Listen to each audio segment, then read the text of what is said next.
So moving on to May, we have an REM track, very, very well-known one, Losing My Religion.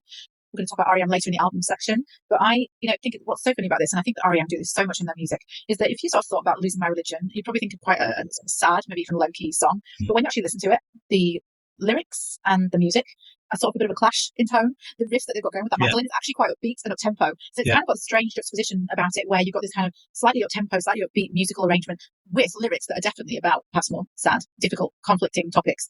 So I do think that REM do this really well, where they don't always marry a very sad topic lyrically with a sad lyrical arrangement. They tend to sort of mix that up a bit, and that's what kind of makes their songs a little bit more unique to our ears. And they definitely did it with this one. What do you think of it? Yeah, I think a lot of the bands around about this time, and in fact, right throughout music history, they've never stuck to one genre. And they sort of like mix and match a few little things. I think basically this song came about because someone was learning to write the mandolin. Was it Play the mandolin. Play the mandolin. Was it the lead guitarist?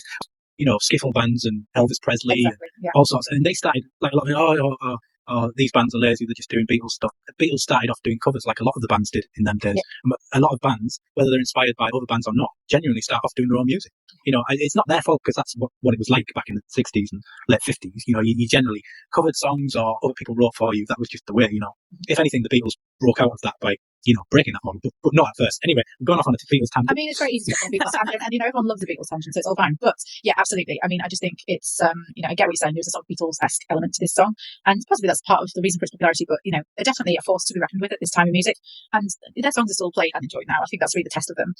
The video's fun, isn't it? It's like, fun. I mean, obviously green screen, because they're like, "Ooh, we're driving." It's like, we're driving like in an old movie. Yeah.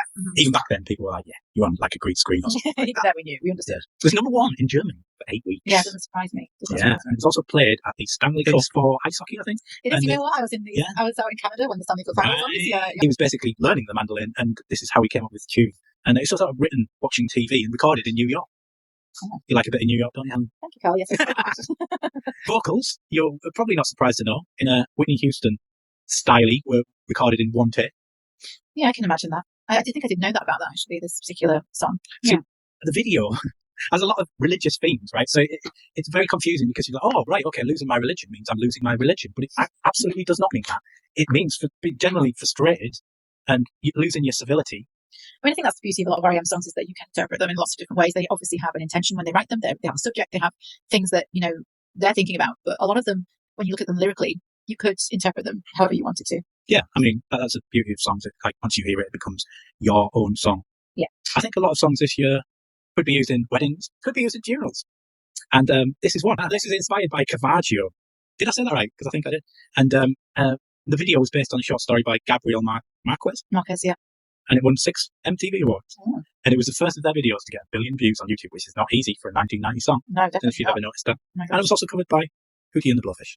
Thank you for that. And that's enough facts. That's definitely enough. That's your fact wheel. So it's on Losing My Religion.